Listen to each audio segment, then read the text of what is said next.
اپنے والدین کے ساتھ کیسے حسن سلوک کر سکتے ہیں کہ ہمارے والدین اگر زندہ نہیں ہیں، اللہ تعالیٰ کے پاس پہنچ گئے ہیں، تو اب ہم اگر ان کے ساتھ جو خیر خواہی کرنا چاہتے ہیں تو ہم کیسے کر سکتے ہیں؟ تو چند ایک باتیں میں آپ کے سامنے عرض کر دیتا ہوں۔ حضور نبی کریم صلی اللہ علیہ وسلم نے فرمایا کہ ایسا آدمی کہ جس کے والدین زندہ نہیں ہیں، اس کو چاہیے کہ وہ اپنے والدین کے لیے استغفار کرے، اپنے والدین کے لیے رب تعالیٰ سے معافی مانگے۔ رب تعالیٰ قرآن مجید فرقان حمید میں ارشاد فرماتے ہیں، رب اجعلنی مقیم الصلاۃ ومن ذریتی ربنا وتقبل دعاء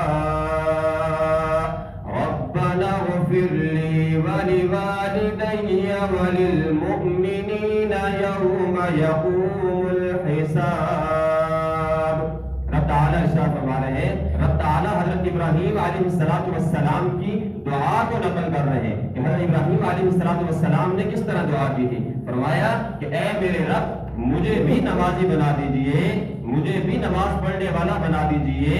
اور میری اولاد میں سے ایسے لوگ پیدا کر دیجئے جو نماز پر قائم رہنے والے ہوں، جو نماز کو پڑھنے والے ہوں، اور تمام کے تمام مومنین کی آپ مغفرت فرما دیجئے۔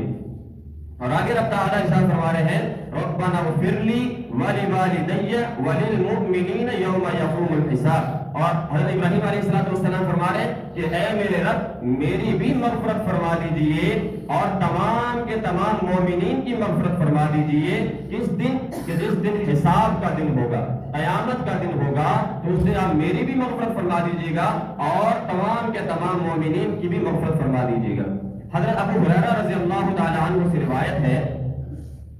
وہ فرماتے ہیں کہ آقا صلی اللہ علیہ وسلم کا مبارک ارشاد ہے کہ رب تعالیٰ کی جنت میں جب کسی مومن کو اس کے مقام سے بڑھ کر دوسرا مقام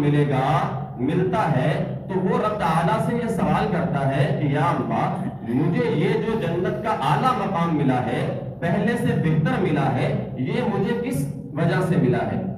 تو رب تعالیٰ اس بندے کا جواب دیتے ہیں کہ بھئی تیرے بیٹے نے دنیا میں رہتے ہوئے تیرے لیے استغفار کیا ہے، اس لیے ہم نے تجھے جنت کا یہ مقام عطا فرمایا ہے، جنت کا یہ محل عطا فرمایا ہے۔ تو میرے دوستو، اس لیے ہمیں چاہیے کہ جن کے والدین زندہ نہیں ہیں، ان کو چاہیے کہ وہ اپنے والدین کے لیے مغفرت کی دعا کریں، استغفار کریں۔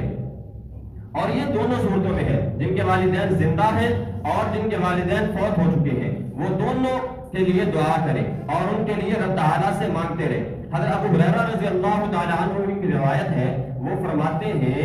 کہ آدمی کا جب انتقال ہو جاتا ہے تو آدمی کے تمام اعمال جو ہے وہ ختم ہو جاتے ہیں، تمام کے تمام اعمال جو ہے وہ موقوف ہو جاتے ہیں، لیکن 3 طرح کے اعمال ایسے ہیں کہ جو جاری رہتے ہیں۔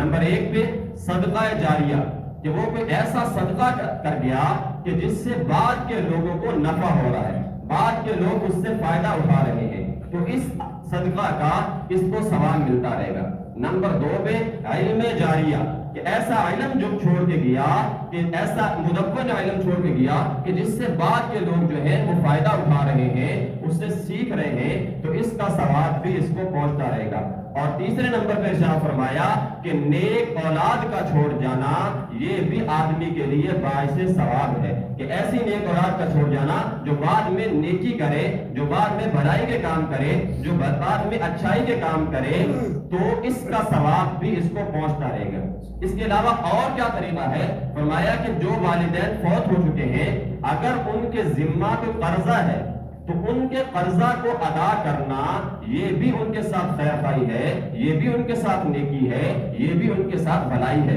حضرت ابو ہریرہ رضی اللہ تعالی عنہ فرماتے ہیں کہ حضور نبی کریم صلی اللہ علیہ وسلم کے پاس ایک شخص آیا، فرمایا یا رسول اللہ، میری والدہ جو ہے، حضور نبی کریم صلی اللہ علیہ وسلم نے ارشاد فرمایا کہ مومن کی جان جو ہے وہ اس کے جسم میں اٹکی رہتی ہے جب تک کہ اس کا قرضہ جو ہے وہ ادا نہ کر دیا جائے، تو جب تک قرضہ مومن کا ادا نہیں ہوتا اس وقت تک اس کے جسم میں اس کی جان جو ہے وہ اٹکی رہتی ہے اور اس سے بعض پرس جو ہے وہ ہوتی رہتی ہے۔ تو حضور نبی کریم صلی اللہ علیہ وسلم کے ان ارشادات کی روشنی میں کہ ہم نے اپنے والدین کے ساتھ ان کی وفات کے بعد اگر کوئی خیر خواہی کرنی ہے تو ان اعمال پر ہم نے عمل کرنا ہے۔ اسی طرح اگر ان پر کوئی کفارہ ہے، کوئی کفارہ ان پر لازم ہے، تو ان کفاروں کو ادا کر کے بھی ہم ان کے ساتھ کوئی خیر خواہی کا، بھلائی کا، نیکی کا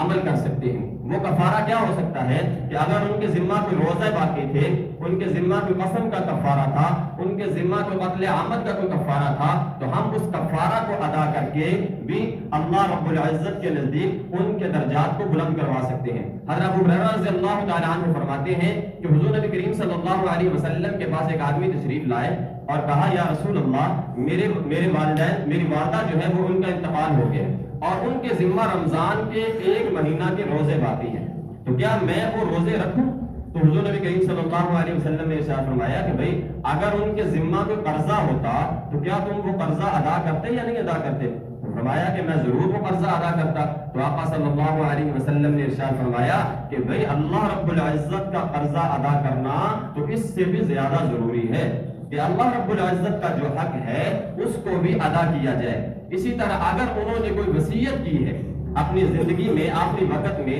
اگر انہوں نے کوئی وصیت کی ہے تو اس وصیت کو لاگو کرنا، اس وصیت کو نافذ کرنا یہ بھی ورثاء کے لیے ضروری ہے، اور اگر ورثاء اس کی وصیت کو پورا کر دیں گے تو یہ بھی اپنے والدین کے ساتھ حسن سلوک ہوگا، نیکی ہوگی۔ وصیت کو پورا کرنے کے لیے یہ شرط ہے کہ وصیت جو ہے وہ یا ثلث مال میں ہو یا ثلث سے کم ہو۔ مثال کے طور پر کہ والدین کے ذمہ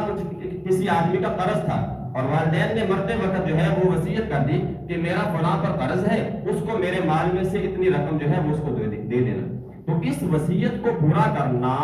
آدمی پر واجب ہے، ضروری ہے کہ اس وصیت کو جلدی سے پورا کرے، فوراً پورا کرے۔ اسی طرح اگر کسی نفلی عمل کے متعلق اس نے وصیت کی ہے، مثال کے طور پر اس نے کہا کہ فلاں مسجد میں، فلاں مدرسہ میں یا فلاں آدمی کے ساتھ یہ معاملہ کر دینا، یہ نیکی کر دینا، تو اس نیکی کو، اس نفلی عمل کو بھی فوراً کرنا چاہیے، جلدی سے کرنا چاہیے تاکہ رب تعالیٰ کے نزدیک اس کے درجات بلند ہو سکے اور اس کو ثواب مل سکے۔ اسی طرح آخری عمل جو ہے کہ جس سے والدین کے ساتھ بندہ خیر خواہی کا، نیکی کا معاملہ کر سکتا ہے، وہ ہے کہ اس کے دوست احباب کے ساتھ اچھا سلوک رکھا جائے، اس کے دوست احباب کے ساتھ بہتر رویہ رکھا جائے۔